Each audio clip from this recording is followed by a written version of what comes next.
আমাকে? জি ম্যাডাম, শোনা যাচ্ছে। আমরা সব প্রসেসের এখন সাউন্ড কমাই দিই, সাউন্ড কমাও। তো হচ্ছে যে তোমার সব ট্রিটমেন্ট প্রসেসের এখন আমরা লাস্ট দুইটা স্টেপে আছি। একটা হচ্ছে সাবটেনিং প্রসেস, আর একটা হচ্ছে ডিসইনফেকশন প্রসেস আর কি, সেটা আমরা আস্তে আস্তে যাবো আর কি। তো সাবটেনিং হচ্ছে যে ওয়াটারে যখন হার্ডনেস বেশি থাকে, তখন সেই হার্ডনেস হলে তোমার এমনি তো পাইপলাইন গুলোতে করশন হয়ে যায়। তারপরে এছাড়া আমরা যে ডেইলি যে বিভিন্ন কাজ করি, তোমরা আগেও জানো যে খারিয়ে পানি পেলে হচ্ছে যে সাবান ফেনা হয় না, তারপর স্কেল ফরমেশনও হয় আর কি, ওয়াটার অ্যান্ড কুলিং সিস্টেমের আর কি, হট ওয়াটার কুলিং সিস্টেম সব জায়গায় স্কেল ফরমেশন করে আর কি। তো সেজন্যই আসলে এটা মানে পানিটা সফট করা দরকার। তো তোমাদের মনে আছে কিনা যে হার্ডনেস ছিল হচ্ছে তোমার মানে মোস্টলি ভ্যালেন্ট আয়নটা ছিল হচ্ছে তোমার ডাইভ্যালেন্ট ক্যাটায়ন আর কি। এবং তার মধ্যে মোস্টলি থাকে হচ্ছে ক্যালসিয়াম এবং ম্যাগনেসিয়ামের ক্যাটায়ন গুলো থাকে। তো সেজন্যই এই ক্যালসিয়াম ম্যাগনেসিয়াম ক্যাটায়ন গুলোকে যদি দূর করা যায়, এটাকে যদি দূর করা যায়, তাহলে হচ্ছে যে হার্ডনেসটা হচ্ছে রিমুভ হবে আর কি। অ্যালার্মটা বন্ধ করে দাও তো। তো এটা আসলে ক্যালসিয়াম যখন কথা হয়, তো ক্যালসিয়ামটা রিমুভ করা হয় হচ্ছে ক্যালসিয়াম কার্বনেট আকারে। এমনি তো জানো যে হার্ডনেস থাকে, হার্ডনেসের মধ্যে তোমার যে অ্যানায়ন গুলো, সেটা বাইকার্বনেট, সালফেট, ক্লোরাইড, অনেক ধরনের অ্যানায়ন থাকে আর কি। হ্যাঁ, তো এগুলোকে তো আসলে এরা ওয়াটারের মধ্যে ডিসলভ অবস্থায় থাকে। তো এগুলোকে কিভাবে পাতিত করতে হবে, সে পাতনের ফর্মটাই হচ্ছে অধক্ষেপ হবে। অধক্ষেপটা হচ্ছে তোমার ক্যালসিয়াম যেগুলো থাকে, ক্যালসিয়াম রিলেটেড যে হার্ডনেস, সেটা হচ্ছে ক্যালসিয়াম কার্বনেট আকারে অধক্ষেপ হয়। আর ম্যাগনেসিয়াম যেটা হয় সেটা হচ্ছে ম্যাগনেসিয়াম হাইড্রোক্সাইড আকারে হয়।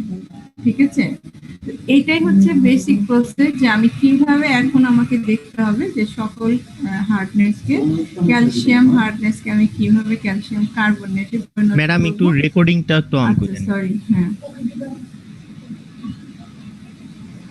ক্যালসিয়াম কার্বনেট, ক্যালসিয়াম হার্ডনেস গুলোকে কিভাবে আমি কার্বনেট তৈরি করব, আর হচ্ছে ম্যাগনেসিয়ামকে কিভাবে আমি ম্যাগনেসিয়াম কিন্তু কার্বনেট না, হ্যাঁ, ম্যাগনেসিয়াম হাইড্রোক্সাইড যেটা, সেটা হচ্ছে যে আমার প্রেসিপিটেশন হয় আর কি। ঠিক আছে, তো এখানে একটু দেখো, এই কথাগুলোই আমি বারবার করে বলতেছি, লেখা আছে ভিতরে আর কি, যেগুলো আমি তোমাদেরকে মুখে বলতেছি। তো যখন আমরা ক্যালসিয়াম কার্বনেট প্রেসিপিটেশন চাইবো, তখন হচ্ছে যে এই যে ওয়াটার স্যাম্পলটা থাকবে তার পিএইচ যাই থাকুক না কেন, এটাকে 8.3 অ্যাবাবে তুলে নিয়ে যেতে হবে। ঠিক আছে, তো যদি আমার পিএইচ অ্যাবাবে তুলতে হয়, তাহলে ক্ষার ব্যবহার করব, তাই না? ক্ষার ব্যবহার করলে তো পিএইচ বাড়বে আর কি। এটা হচ্ছে তোমার বেসিক আর কি। ঠিক আছে, পিএইচ যদি আমি 8.3 নেই, তাহলে এর ভিতরে যত বাইকার্বনেট অ্যালকালাইনটি আছে সব হচ্ছে কার্বনেট অ্যালকালাইনটিতে পরিণত হয়ে যাবে, এবং পরবর্তীতে যত ধরনের যেই ক্যাটায়নে থাকুক, সেই ক্যাটায়নের বাইকার্বনেট অ্যালকালাইনটি গুলো কার্বনেট অ্যালকালাইনটিতে পরিণত হবে। পরে সেটা হচ্ছে ক্যালসিয়াম কার্বনেট আকারে অধক্ষেপ হবে। ঠিক আছে, তো যদি তোমার এমন হয় যে এখানে বাইকার্বনেট অ্যালকালাইনিটি হয় নাই, ঠিক আছে, তো সেসব ক্ষেত্রে আসলে আমাদের অনেক সময় সোডিয়াম কার্বনেট হচ্ছে সোর্স। হ্যাঁ, আমরা তো কার্বনেট, আমার যে আমি ক্যালসিয়াম কার্বনেটের যে অধক্ষেপটা তৈরি করব, সেটা কিন্তু আসলে কার্বনেট সোর্সটা লাগবে, তাই না? তার জন্য তখন আমরা হচ্ছে সোডিয়াম কার্বনেট হচ্ছে as a source of carbonate হচ্ছে ব্যবহার করব, ঠিক আছে? এটা একটু মাথায় রাখতে হবে। আর যদি আমি ম্যাগনেসিয়াম হাইড্রোক্সাইডের ফরমেশন তৈরি করতে চাই, যেখানে ম্যাগনেসিয়াম আছে, যদি কার্বন হার্ডনেস আছে, তখন হচ্ছে এটা পিএইচ অবশ্যই 10.6 এর উপরে তুলে নিয়ে যেতে হবে, ঠিক আছে? তাহলে 10.6 এর উপরে এই পিএইচটা রেইজ করলেই হচ্ছে তোমার কার্বনেট অ্যালকালাইনিটি হচ্ছে হাইড্রোক্সাইড অ্যালকালাইনিটিতে পরিণত হবে, এবং আমরা হচ্ছে সেই ম্যাগনেসিয়াম হাইড্রোক্সাইডের হচ্ছে পাবো, ঠিক আছে? ম্যাগনেসিয়াম হাইড্রোক্সাইডের অদক্ষেপটা পাবো। এবং হচ্ছে নর্মালি এই ম্যাগনেসিয়াম হাইড্রোক্সাইডের যদি আমরা অদক্ষেপটা পেতে চাই, অনেক এটা lime calcium hydroxide as a source, hydroxyl আয়নের সোর্স হিসেবে লাইম ব্যবহার করা হয়, অথবা কস্টিক সোডা সোডিয়াম হাইড্রোক্সাইড ব্যবহার করে হচ্ছে যে এগুলোকে মানে যত ম্যাগনেসিয়াম আছে তাদের হাইড্রোক্সাইড অদক্ষেপ হবে। তো আসলে অনেক সময় আমরা দেখা যায় যে তোমার ওই হাইড্রোক্সিল আয়ন বা কার্বনেট আয়ন অনেক সময় বেশি থাকে, বেশি থাকে। তো যতই বেশি থাকুক না কেন এগুলো আবার হচ্ছে ক্যালসিয়াম কার্বনেট ফর্ম তৈরি হয়ে যায় আবার, ঠিক আছে? আয়ন বেশি থাকলেও এগুলো ক্যালসিয়াম বা ম্যাগনেসিয়াম যদি কিছু থেকেও থাকে তাহলে এগুলো আবার ক্যালসিয়াম কার্বনেট বা ম্যাগনেসিয়াম হাইড্রোক্সাইড আকারে থেকে যায়, অদক্ষেপটা চলে আসে। দেখো এখানে কিন্তু এই যে ইকুয়েশনটা আছে, সলিড আকারে এটা অদক্ষেপ হয়। এটারই একটুখানি কেমিক্যাল ইয়ারটা দেখো, যে সফটেনিং, যদি এটা তো হচ্ছে থিওরিটা বললাম, কিন্তু কেমিক্যাল প্রেজেন্টেশনটা যদি একটু খেয়াল করো, যে প্রথমে কি হয় যে নিউট্রালাইজেশন অফ কার্বন ডাই অক্সাইড আর কার্বনিক অ্যাসিড। আসলে হার্ডনেসটা যেভাবে থাকে অনেক সময় কার্বনেট বলি, কিন্তু এটা পানির সাথে তো অনেক সময় হচ্ছে তোমার এটা কি যেন কার্বনিক অ্যাসিড তৈরি করে ফেলে বা কার্বন ডাই অক্সাইড তৈরি করে। তো আমরা যখন লাইমটা ব্যবহার করি, হ্যাঁ, তখনই কিন্তু দেখো কেমিক্যালি এটা কিন্তু ক্যালসিয়াম কার্বনেট এবং পানি এটা তৈরি হয়ে যাচ্ছে, ঠিক আছে? ওই যে আমরা পিএইচ কন্ট্রোল করলাম যে, ঠিক আছে? তারপরে precipitation of carbonate hardness due to calcium and magnesium, ঠিক আছে? দেখো যে এটা হচ্ছে একটুখানি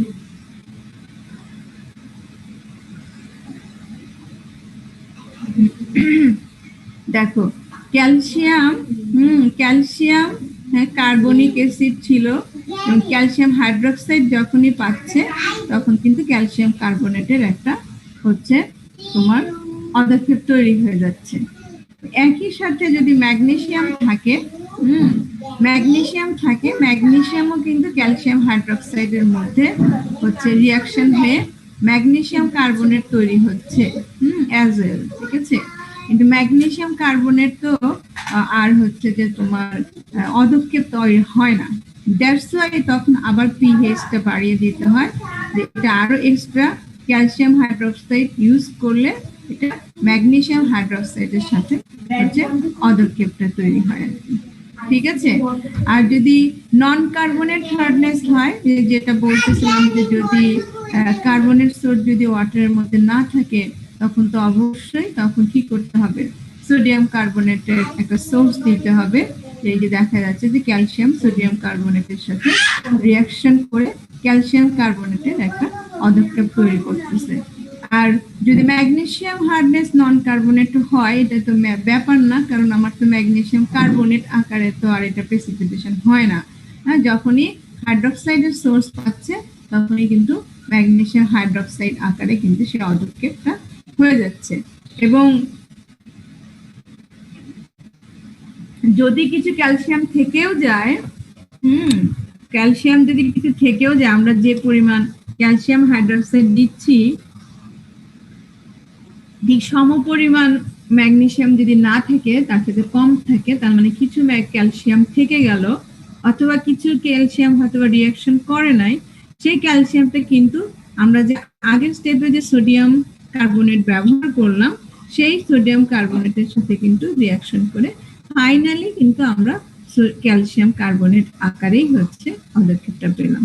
ঠিক আছে, তার মানে সফটেনিং প্রসেসের মেইন ইয়াটা হচ্ছে যে আমাদের যত ধরনের কার্বনেট এবং নন কার্বনেট হার্ডনেস আছে সেগুলোকে আইদার ক্যালসিয়াম কার্বনেট আকারে আমি অধক্ষেপ তৈরি করব, অথবা ম্যাগনেসিয়াম হাইড্রোক্সাইড আকারে আমরা অধক্ষেপ তৈরি করব।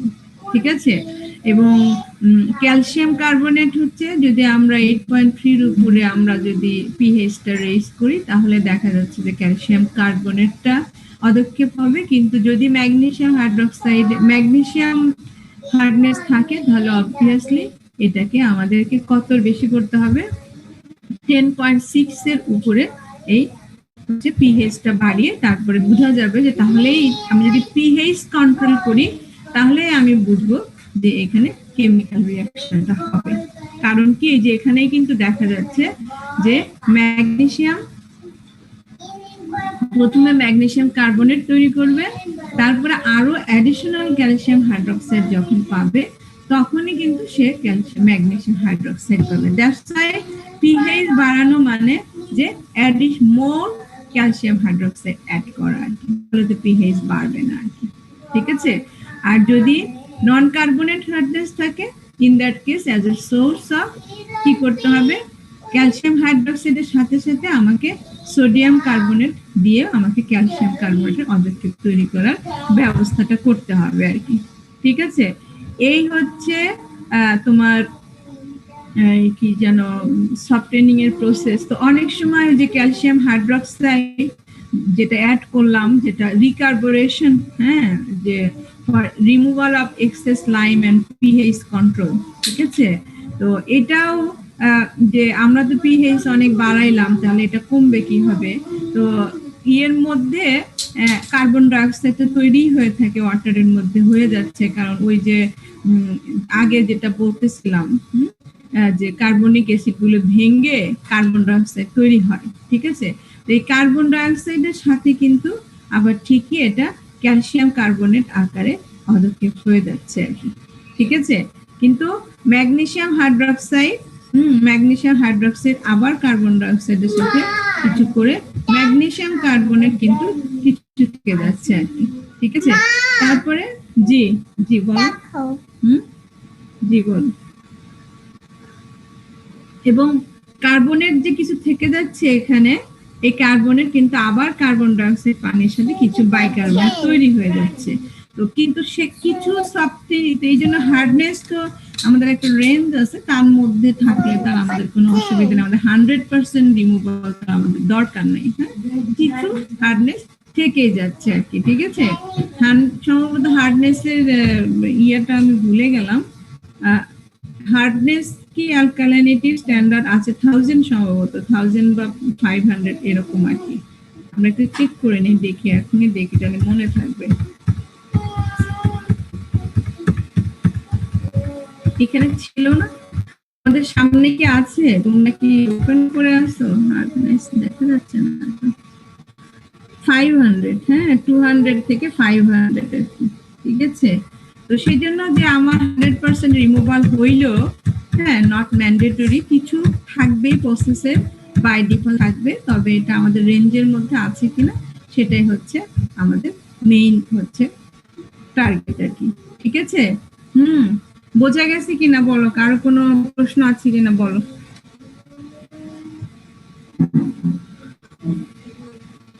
ম্যাডাম লাস্টের পার্টটুকু বুঝি নাই ম্যাডাম, ওই যে এর আগের টুকু বুঝছি যে আমাদের যে যাই থাকুক না কেন সেটাকে ম্যাগনেসিয়াম হাইড্রোক্সাইড অথবা ক্যালসিয়াম কার্বনেট আকারে প্রেসিপিটেট করতে হবে। তারপরে ম্যাডাম যেটা পড়াইলেন ম্যাডাম ওই লাস্ট। হ্যাঁ বলো, আর কোনো প্রশ্ন?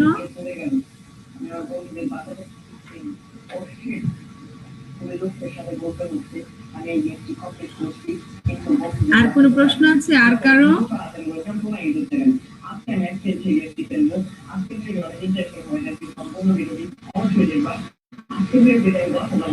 প্রথম হচ্ছে যে পরিমাণ ক্যালসিয়াম হাইড্রোক্সাইড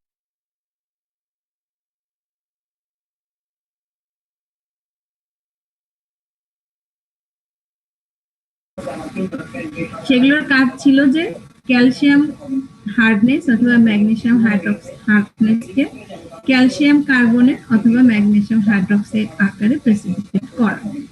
কিন্তু আসলে কিছু তো সলিউশনের মধ্যে থেকেই যাচ্ছে, এক্সেস ক্যালসিয়াম হাইড্রক্সাইড বা সোডিয়াম কার্বনেট, এগুলো কিন্তু সলিউশনের মধ্যে থেকেই যাচ্ছে, অথবা কিছু ম্যাগনেসিয়াম কার্বনেট যেটা আসলে ম্যাগনেসিয়াম হাইড্রক্সাইড আকারে প্রেসিপিটেশন হয় নাই, থেকেই যাচ্ছে। তো সেটা আসলে কি হয় যে কিছু ক্যালসিয়াম হাইড্রক্সাইড যদি থেকেও থাকে, পানির মধ্যে যে কার্বন ডাই অক্সাইড থাকে সেটা আসলে ক্যালসিয়াম কার্বনেট আকারে আলটিমেটলি হচ্ছে এটা রিকার্বনেশনই হয়ে যাচ্ছে। ক্যালসিয়াম কার্বনেট হলে তো আমার অসুবিধা নাই, ঠিক আছে, ক্যালসিয়াম কার্বনেট হলে অসুবিধা নাই। ম্যাগনেসিয়াম হাইড্রক্সাইড আবার কিন্তু কার্বন ডাই অক্সাইডের সাথে রিঅ্যাকশন করে কিছু ম্যাগনেসিয়াম কার্বনেট তৈরি করতে পারে, ঠিক আছে। তো তখনই ম্যাগনেসিয়াম কার্বনেটের যে কার্বনেট আয়নটা সেটা আবারও কার্বন ডাই অক্সাইডের সাথে রিঅ্যাকশন করে কার্বনিক অ্যাসিড তৈরি করে। এখন ধরো তোমার ওয়াটারে কার্বন ডাই অক্সাইড নাই, তখন তুমি কি করবা? তখন তোমাকে আবার পিএইচ তো আমার উঠে গেছে 8.3.6, কি করতে হবে আমাকে? তখন পিএইচ কন্ট্রোল করে আমাকে অ্যাসিডিক সোর্সটা দিতে হবে। কার্বন ডাই অক্সাইড, আমি এর আগে মনে হয় বলছিলাম যে ওয়াটারের মধ্যে কার্বন ডাই অক্সাইড থাকে, কিন্তু আসলে এর সাথে যদি না থাকে আমাকে কিছু অ্যাসিডিক সোর্স দিতে হবে, দিয়ে আমাকে এই এক্সেস যে পিএইচটা বেড়ে গেল, পিএইচ বেড়ে যাওয়া মানে যে ক্যালসিয়াম হাইড্রক্সাইড বা ম্যাগনেসিয়াম হাইড্রক্সাইড তিল ওখানে আছে, সেই আমাকে তো ওয়াটারটাকে আমার কি করতে হবে, এই পিএইচ এর মধ্যে আমার যে স্ট্যান্ডার্ড আছে 6.5 to 8.5 তার মধ্যে নামিয়ে নিয়ে আসতে হবে, ঠিক আছে না? আমি তো পিএইচ বাড়িয়ে দিলাম, সেজন্য সেই প্রসেসটাকে বলা হচ্ছে রিকার্বনেশন, যেটা সাবটেনিং এর একটা পার্ট, ঠিক আছে।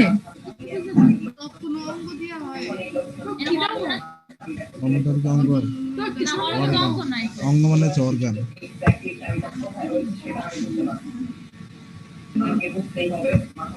তোমরা কি আমার সাথে কথা বলতেছো না নিজেরা?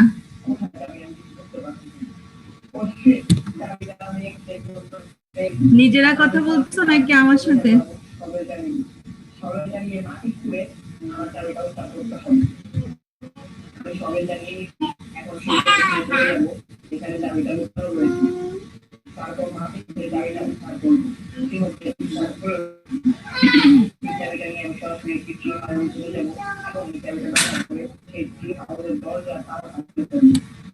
আরেকটা প্রসেস আছে ছোট্ট, সেটা হচ্ছে জর্পশন বা অ্যাবজর্পশন বলে, ঠিক আছে।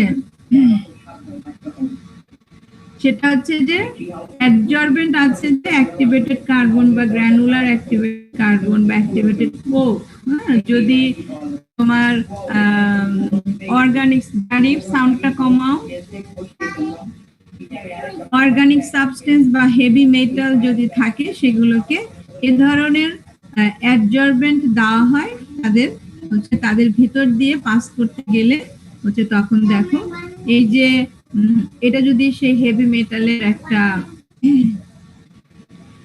মেটালের যদি একটা মানে মলিকুল হয়, সেটা এই জর্বেন্টের মাঝখান দিয়ে গেলে, পাশ দিয়ে গেলে হচ্ছে এর গায়ে অ্যাবজর্বড হয়ে যায়, অ্যাটাচড হয়ে যায়, ঠিক আছে। এটাই হচ্ছে অ্যাবজর্পশন, যে লিকুইড ফেজের মধ্যেই থাকে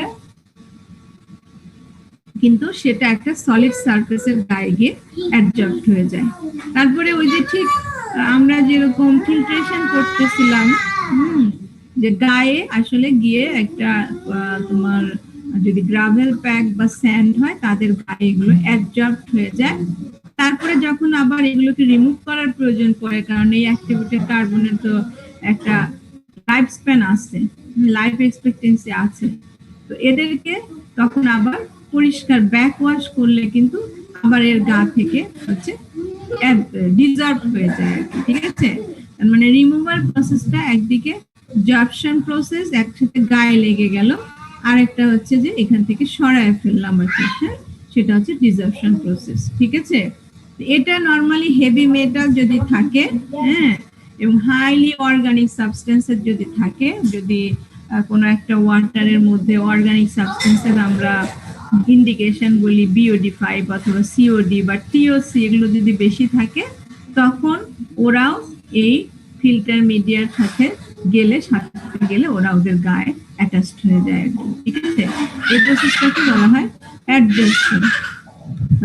আমাদের লাস্ট প্রসেস হচ্ছে ডিসইনফেকশন প্রসেস। এটা আমি একটু ছবিটা কি আছে কিনা, ডাইরেক্ট ছবিতে যেতে চাচ্ছি। এটা দেখুন,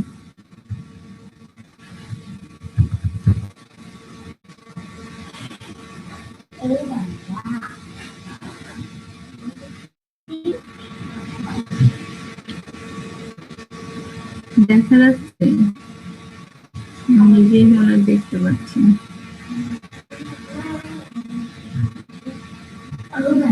ক্লোরিনেশন,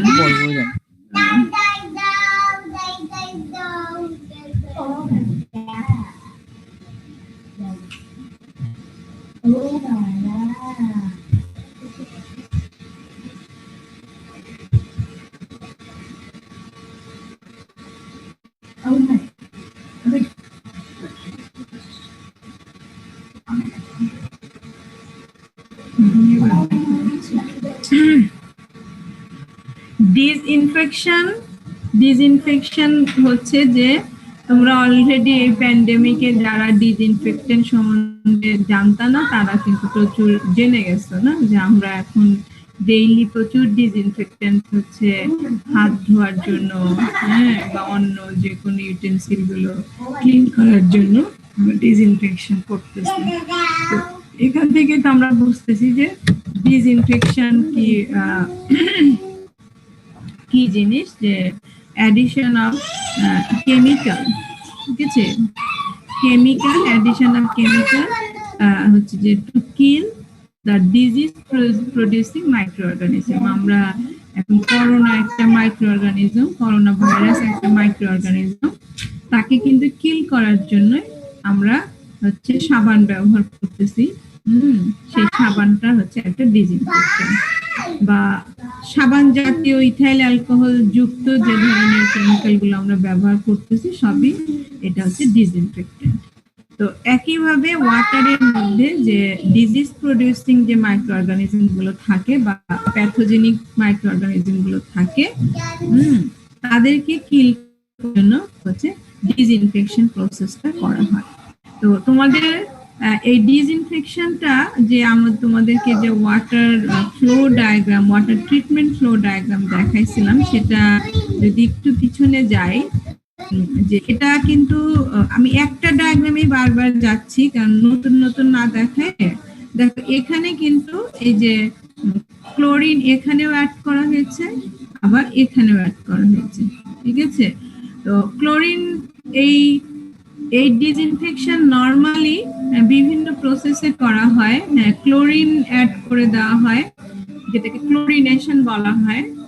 এছাড়া ওজোনেশন প্রসেস আছে, ওজোনটাও হচ্ছে এই মাইক্রো অর্গানিজম কিল করতে সাহায্য করে। অথবা আমরা তো জানি যে সূর্যের যে ইউভি রে আছে সেটাও কিন্তু মাইক্রো অর্গানিজম কিল করতে সাহায্য করে। তো সূর্যের মধ্যে তো ফেলে রাখা সম্ভব না, তখন এরকম ইউভি রে, আলট্রাভায়োলেট রেও হচ্ছে প্রোভাইড করা হয় হচ্ছে টু ডিসইনফেক্ট দ্য ওয়াটার। ঠিক আছে, তো এই যে প্রসেস গুলো আছে ওজোনেশন বা ইউভি, ফটোলাইটিক অ্যাক্টিভিটি যেগুলো আছে সেগুলো আসলে সবই এক্সপেন্সিভ। ওজন তৈরি করা বা ওজন কিনে আনাও যদি আমরা আনি সেটাও আসলে অনেক বেশি এক্সপেন্সিভ। কিন্তু ক্লোরিনটা আসলে অ্যাভেলেবল একটা কেমিক্যাল, যেটা ব্লিচিং পাউডার আকারে আমরা নরমালি ব্যবহার করি। তো ক্লোরিনটা বেশি সোর্স অফ ডিসইনফেক্টেন্ট ইউজ করা হয়, ইজিলি অ্যাভেলেবল, এবং আমাদের জন্য এটা হচ্ছে তোমার ইকোনমিক। ঠিক আছে, তো কিন্তু ওজন এদের হচ্ছে অ্যাডভার্স ইম্প্যাক্টটা একটু কম, কিন্তু এটা ওজন প্রিপারেশন করা এবং ওজন যদি আমরা কিনে এনেও করি বা উন্নত বিশ্বেও কিন্তু এখন ক্লোরিনেশন থেকে সরে গিয়ে ওজনের দিকে গেছে, কিন্তু ওজন খুবই এক্সপেন্সিভ বা ইউভি রেটা যদি ছোট কোনো স্কেলে করতে গেলে আমরা করতে পারবো, কিন্তু বড় লার্জ স্কেলে একটা কমিউনিটির জন্য যে পরিমাণ ইউএর কস্ট সেটা আসলে আমরা পারবো না। তো দ্যাটস ওয়াই আমাদের দেশে এখনো আমরা কিন্তু ক্লোরিনই ব্যবহার করতেছি, বা এই বিগত কয়েক বছর ধরে আসলে সারা বিশ্বেই ক্লোরিনটা তুলে দিয়ে ওজোনেশন বা ইউভি এর দিকে গেছে। তো তার আগ পর্যন্ত ক্লোরিনেশনই আসলে লার্জ স্কেলে ক্লোরিনেশনই করা হতো, ঠিক আছে। তো দ্যাটস ওয়াই ক্লোরিনেশন নিয়ে এত কেন ক্লোরিনেশন তুলে দেওয়ার চেষ্টা করা হচ্ছে, বা হাউ টু কন্ট্রোল ক্লোরিনেশন যাতে টু অ্যাভয়েড মানে অ্যাডভার্স ইম্প্যাক্টস, সেটা আসলে এই জন্য ডিটেলসটা একটু জানা দরকার। কারণ যেহেতু অ্যাভেলেবল, মোস্ট অ্যাভেলেবল ম্যাটেরিয়াল, এবং যে কয়টা ডিসইনফেক্টেন্ট আছে তাদের মধ্যে, এবং যেহেতু এটা চিপার বা চিপেস্ট ম্যাটেরিয়াল, সেজন্য আসলে এটাই টিল নাও ব্যবহার করার চিন্তা করা হচ্ছে, how to control the adverse phenomena, ঠিক আছে। তো আগে দেখি যে ক্লোরিনেশনটা কিভাবে মানে করা হয়, কোথায় করা হয়। তো নরমালি এই ক্লোরিনটা আমাদের ওই একটা ডকুমেন্ট আছে, যেটা একটু দেখাবো, হ্যাঁ, সেশনালের ডকুমেন্ট, ঠিক আছে। এই ক্লোরিনটা এই এই জায়গায়ও অ্যাড করা হয়, শুরুতেও করা হয়, অথবা শেষেও করা যেতে পারে। তো যখন শুরুতে করা হয়, আমি পরবর্তীতে তোমাদের টার্মগুলোকে দেখাবো, দ্যাটস আগে থেকে বলে নিচ্ছি যে যখন শুরুতে করা হয় তখন হচ্ছে এটাকে বলা হয় হচ্ছে প্রিক্লোরিনেশন। যখন শেষে করা হয় তখন বলা হয় পোস্ট ক্লোরিনেশন। আর যদি দুই ওয়েতেই করি, প্রথমেও করলাম শেষেও করলাম, তাহলে এটাকে ডাবল ক্লোরিনেশন বলা হয়, ঠিক আছে। তার মানে প্রিক্লোরিনেশন, এরপরে যে টার্মগুলো তোমরা দেখবে সেটা বুঝলে যে প্রথমে প্রিক্লোরিনেশন আসলে এটা প্রথমে করা হয় যে মাইক্রো অর্গানিজম বেশ কিছু ফিল্ট্রেশন বা বিভিন্ন প্রসেসে গিয়ে যদি অনেক বেশি কনসেন্ট্রেশন থাকে, হ্যাঁ, তো প্রসেসের মধ্যে গিয়ে হ্যাম্পার করতে পারে, তাই প্রথমে কিছু কিল করে দিয়ে এটাকে বরং মরা মাইক্রো অর্গানিজম গুলোকে, ডেড মাইক্রো অর্গানিজম গুলোকে যাতে ফিল্ট্রেশন বা সেডিমেন্টেশনের প্রসেসের মধ্যে আমরা রিমুভ করে দিয়ে দিতে পারি।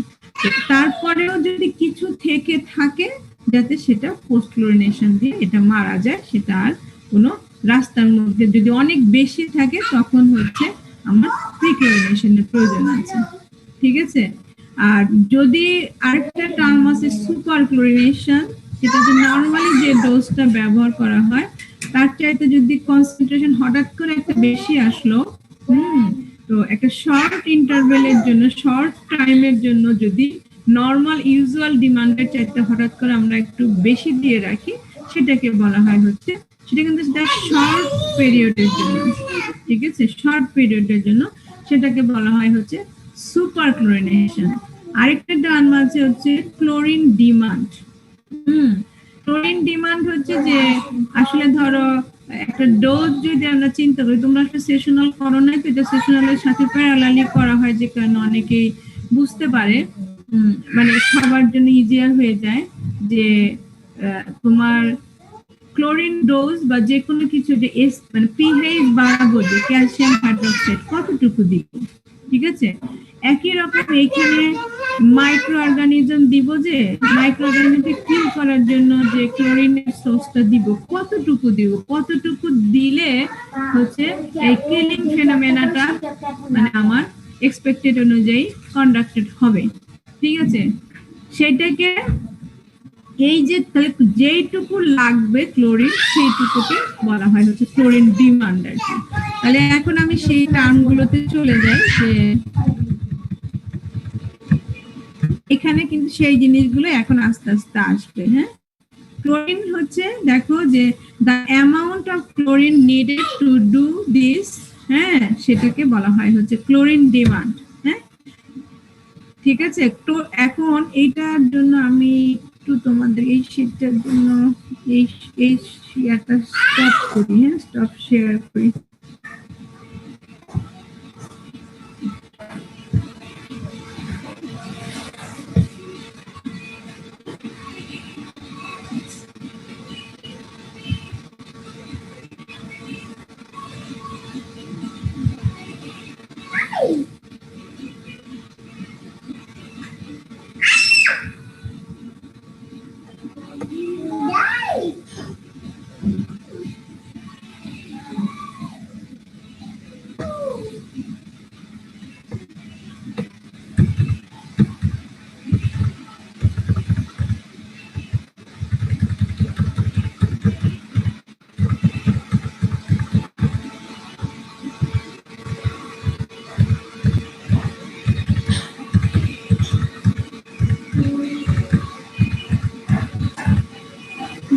আচ্ছা, যাই সাউন্ড কমাও বাবা, একটু কমাও।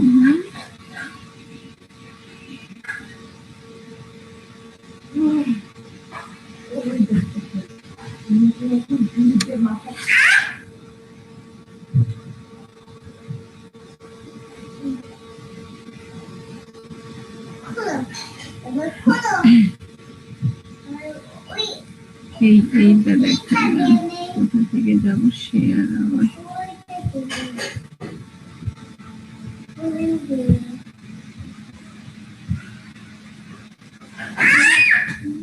এই নো, আচ্ছা দেখো, এই যে দেখা যাচ্ছে,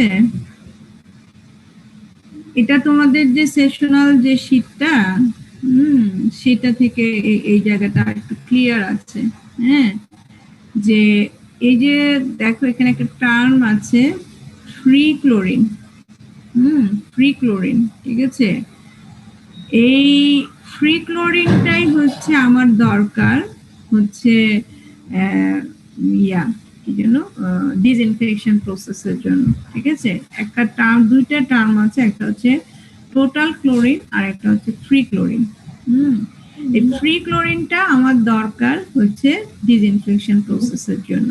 তো আমরা যদি ক্লোরিন গ্যাস ব্যবহার করি, দেখো ক্লোরিন গ্যাস যদি ব্যবহার করি, তাহলে পানির সাথে গিয়ে রিঅ্যাকশন করে হাইপোক্লোরাইড আয়ন, ঠিক আছে, হাইপোক্লোরাস অথবা ক্লোরাইড আয়ন তৈরি করে। তারপরে যদি অন্য কোনো সোর্স বা যে ব্লিচিং পাউডার যেটা আছে, সোডিয়াম হাইপোক্লোরাইড যদি ব্যবহার করি, সেটাও কিন্তু গিয়ে ওয়াটারে রিঅ্যাকশন হয়ে OCl বা এই টাইপের ফর্ম তৈরি করে। বা এই হাইপোক্লোরাইড যেটা তৈরি হলো এখানে, সেটাও পানির সাথে, সেটাও আবার পানির মধ্যে ডিসোসিয়েটেড হয়ে OCl এই ফর্মটা তৈরি করে। ফ্রি ক্লোরিন, একটু দেখো যে আমার যে ডিসইনফেকশন প্রসেসের জন্য যে ক্লোরিনটা লাগবে, সেটা হচ্ছে এই যে হাইপোক্লোরাস আয়ন যেটা, হাইপোক্লোরাস অ্যাসিড যেটা অথবা হাইপোক্লোরাইড আয়ন যেটা, সেটাই হচ্ছে তোমার ফ্রি ক্লোরিন, ঠিক আছে। দেখো, to form free chlorine consisting of aqueous molecular chlorine, ঠিক আছে, এটা হাইপোক্লোরাস এবং হাইপোক্লোরাইড আয়ন। এই হচ্ছে তোমাকে ফ্রি ক্লোরিন তৈরি করতে হলে এই ফ্রি ক্লোরিনটাই তোমাকে মাইক্রো অর্গানিজম কিল করতে সাহায্য করবে, ঠিক আছে। তার মানে কি পরিমাণ ক্লোরাইড, এই কি পরিমাণ আমি এই ইয়াটা দিচ্ছি, ক্লোরিনটা দিচ্ছি, যেটা আমাকে এইটা তৈরি করতে সাহায্য করবে, সেই পরিমাণটাকে আমাকে বলা হয় ক্লোরিন ডিমান্ড। আরেকটু ক্লিয়ারলি যাই, ব্রেক পয়েন্ট ক্লোরিনেশন কার্ভে যাই, যে এই কি পরিমাণ ক্লোরিনটা লাগবে, কখন থেকে ডিসইনফেকশন প্রসেসটা তৈরি হবে, সেই পয়েন্টটা আসলে বের করা হয় হচ্ছে ব্রেক পয়েন্ট ক্লোরিনেশন কার্ভের মাধ্যমে। দেখো ব্রেক পয়েন্ট ক্লোরিনেশন কার্ভ কি জিনিস, এই জিনিসটা একটু দেখো, ঠিক আছে। এখানে দেখো যে আমি আমার প্রথমে দেখা যাচ্ছে তোমাদের, আচ্ছা এটা কিন্তু মনোযোগ দিয়ে শুনতে হবে, ছবির মাধ্যমে পুরো জিনিসটা শেষ, ঠিক আছে, একটু মনোযোগ দিয়ে শুনতে হবে। যে ওই যে আমরা যে বললাম যে ফ্রি ক্লোরিন, হ্যাঁ, ফ্রি ক্লোরিন তৈরি হবে তখনই একটা নির্দিষ্ট পরিমাণের ক্লোরিন সোর্স আমি যখন অ্যাড করব, তখন এই ফ্রি ক্লোরিন তৈরি হবে এবং তখন থেকে আমরা হচ্ছে আসলে বলবো যে এখন এটা ডিসইনফেকশন হয়ে যাবে, ঠিক আছে। এই পয়েন্টটা আইডেন্টিফাই করাটাই হচ্ছে আমার ব্রেক পয়েন্ট ক্লোরিনেশন করে দেখতে হয় যে এর মিনিমাম এইটুকু ডোজ আমাকে ক্লোরিন দিতেই হবে, এটাকে ক্লোরিন ডিমান্ড বলা হয় আর কি। ঠিক আছে, দেখো যে এইখানে জিরো লাইন, হ্যাঁ, রিঅ্যাকশন করতে করতে ক্লোরিন রেসিডুয়াল তৈরি হচ্ছে, এদিকে ক্লোরিন রেসিডুয়াল তৈরি হচ্ছে আর এদিকে আমি ক্লোরিন অ্যাড করতেছি।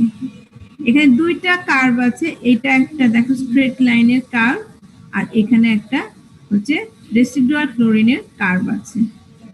তো নরমালি ওয়াটারের মধ্যে, হ্যাঁ, আমাদের যে ন্যাচারাল ওয়াটার আছে সেখানে তোমার কিছু অ্যামোনিয়া জাতীয় কিছু কেমিক্যাল ওয়াটারের মধ্যে থাকে, ঠিক আছে। তো যদি কোনো অ্যামোনিয়া না থাকে, অ্যামোনিয়া যদি ওয়াটারের মধ্যে না থাকে, নরমালি থাকেই, না থাকলে তখন আর অসুবিধা হয় না, আমি যতটুকু পরিমাণ ক্লোরিন দিব, হ্যাঁ, ঠিক তত, মানে এটা জাস্ট দেখো প্রপোর্শনালি উঠে যাচ্ছে, যে আমার এত চিন্তা করার দরকার নাই যে কোন পর্যন্ত আমি গেলে হচ্ছে ডিসইনফেকশন ফেনোমেনাটা তৈরি হবে, ঠিক আছে। কিন্তু ওয়াটারের মধ্যে সবসময় নরমালি মোস্ট অফ কেসেসেই হচ্ছে তোমার এই অ্যামোনিয়া জাতীয় কিছু কেমিক্যাল থাকে, যারা আসলে প্রথমে এই ক্লোরিনটা পাওয়া মাত্রই যারা প্রথমে নিজেরা কেমিক্যাল রিঅ্যাকশন করে, মাইক্রো অর্গানিজম বাদ দিয়ে প্রথমে কিছু ক্লোরিন হচ্ছে তারা রিঅ্যাকশন করে। দেখো এই যে এই রিজনটাকে বলা হয় হচ্ছে destruction of chlorine residual by reducing compounds. ওই যে কম্পাউন্ড গুলো আছে তাদের সাথে একটু দেখো, এই জায়গাটা মনে হয় ব্যাখ্যাটা লেখা আছে ABCD।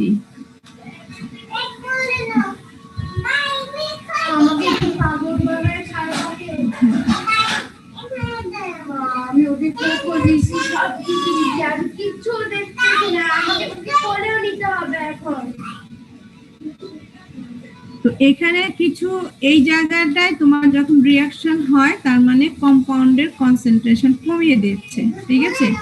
তারপরে আস্তে আস্তে তখন কিন্তু কোনো ধরনের ক্লোরিন রেসিডুয়াল যে ফ্রি ক্লোরিন তৈরি হওয়ার কথা, যেটা আমার ডিসইনফেকশন ফেনোমেনা তৈরি হবে, সেটা কিন্তু তৈরি হচ্ছে না, ঠিক আছে, তৈরি হচ্ছে না।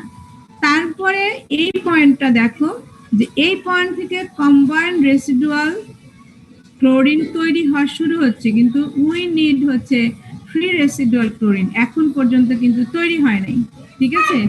কম্পাউন্ড তৈরি হচ্ছে, সেটা কি হচ্ছে যে ওই যে অ্যামোনিয়া যেটা ছিল সে আসলে বিভিন্ন ধরনের ক্লোরামিন তৈরি করতেছে, ক্লোরিনের সাথে রিঅ্যাকশন করে ক্লোরামিন তৈরি করতেছে, যেমন ট্রাইহ্যালোমিথেন হতে পারে, ক্লোরোফর্ম হতে পারে, হ্যাঁ, এই ধরনের যে প্রোডাক্ট গুলো আছে, মানে অ্যামোনিয়া NH3 এগুলোকে সরিয়ে দিয়ে, হ্যাঁ, এটা হচ্ছে তোমার ক্লোরিন গিয়ে অ্যাড হচ্ছে। নরমালি অ্যামোনিয়া গুলো থাকে হচ্ছে কার সাথে, জারি চুপ করো, ওই ঘরে চলে যাও, আমি আর 5 মিনিট নিব, যাও। অ্যামোনিয়া গুলো থাকে আসলে অর্গানিক ফর্মে, ঠিক আছে, অর্গানিক কম্পাউন্ডের সাথে অ্যামোনিয়া তার হচ্ছে সাইডে বাউন্ড হয়ে থাকে। এই পান্না, ওকে নিয়ে একটু ওই ঘরে যাও তো,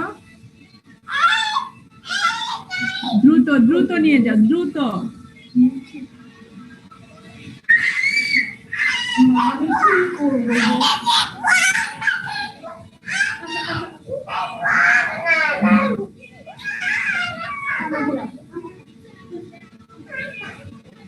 সরি, ঠিক আছে। এবার একটু বোঝো যে অ্যামোনিয়া নরমালি পানির মধ্যে হচ্ছে তোমার অর্গানিক কম্পাউন্ডের সাথেই কিন্তু যৌগ আকারে থাকে।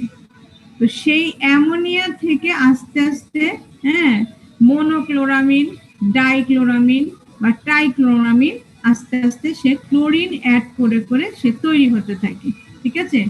দ্যাটস ওয়াই আসলে ওয়াটারের মধ্যে আমার যে ডেজিগনেটেড যে এক্সপেক্টেড যে ফ্রি রেসিডুয়াল সেটা তৈরি হয় না, ঠিক আছে। তারপরে একটা নির্দিষ্ট সময় পর্যন্ত কম্বাইন্ড ক্লোরিন আমার দরকার নেই, আমার দরকার কিন্তু ফ্রি ক্লোরিন, যেটা আমি দেখিয়ে আসলাম, ঠিক আছে, যে আয়নগুলো আমি দেখিয়ে আসলাম। তারপরে আবার একটা সময় যখন ক্লোরিন অ্যাড হতে হতে হতে হতে এক পর্যায়ে গিয়ে আবার হচ্ছে আমার এই যে ক্লোরামিন গুলো তৈরি হয়ে গেল, সেই ক্লোরামিন গুলো ডিস্ট্রাকশন হয়ে গেল, ঠিক আছে। ডিস্ট্রাকশন হতে হতে এই পর্যায়ে এই দেখো একটা পয়েন্ট আছে সি, এই সিতে এসে আমার ফ্রি ক্লোরিন তৈরি হওয়া শুরু হলো, ঠিক আছে। হ্যাঁ, ফ্রি ক্লোরিন তৈরি হলো এবং হচ্ছে তোমার এখানেও কিন্তু কিছু এই যে ফ্রি ক্লোরিন তৈরি হচ্ছে, যখন আমার এই ফ্রি ক্লোরিন আসা মাত্রই আমার মাইক্রো অর্গানিজম কিলিং ফেনোমেনাটা শুরু হয়ে গেল। দ্যাটস ওয়াই এই পয়েন্টটাকে বলা হয় হচ্ছে ব্রেক পয়েন্ট ক্লোরিনেশন। এক্সপেরিমেন্ট করে করে এই পয়েন্টটাকে দেখানো হয়, এই পয়েন্টটা বের করা হয় যে আমার যে ন্যাচারাল ওয়াটারটা আছে তাতে কি পরিমাণ অ্যামোনিয়া সোর্স আছে এবং কোন পর্যায়ে গিয়ে আমরা অ্যাড করতে করতে আমরা এই পয়েন্টটা পাবো, ব্রেক পয়েন্টটা পাবো, যখন থেকে আমরা ওয়াটারের মধ্যে ফ্রি রেসিডুয়াল পাবো।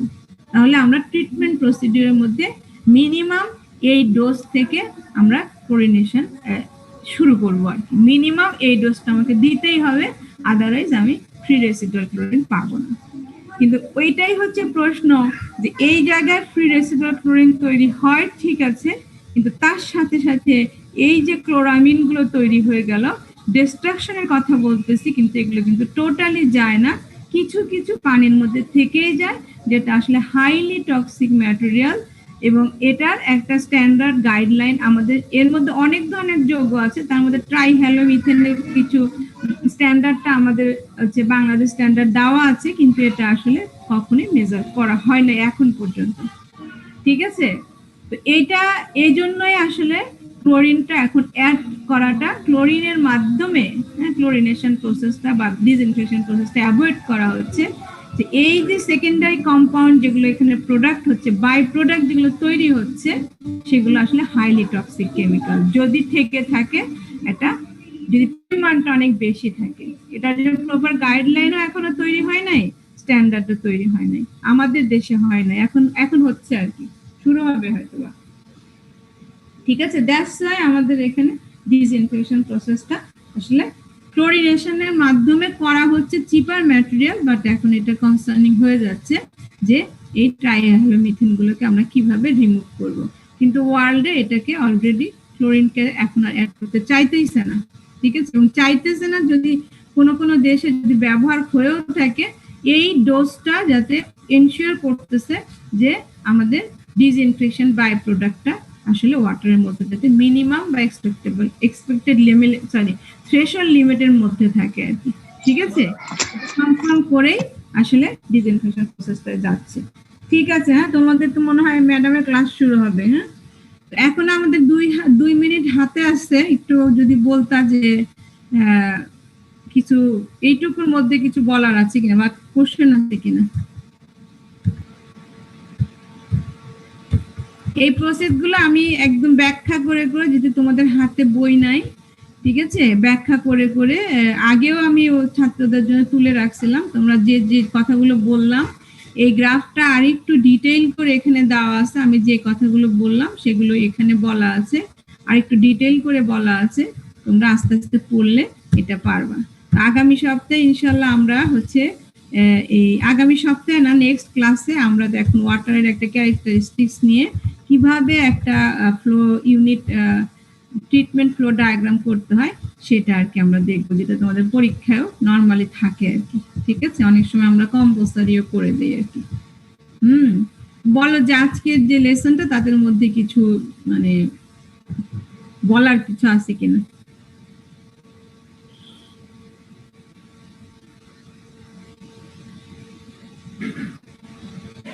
নাই, তাহলে আমি ইয়ে করে দিলাম, হ্যাঁ, শেষ করে দিলাম। হ্যাঁ, তোমরা বের হয়ে যাও, অন্যরা ওরা ঢুকে যাক। হ্যাঁ, জি ম্যাডাম, আসসালামু আলাইকুম। আচ্ছা, হ্যাঁ, ওয়ালাইকুম আসসালাম।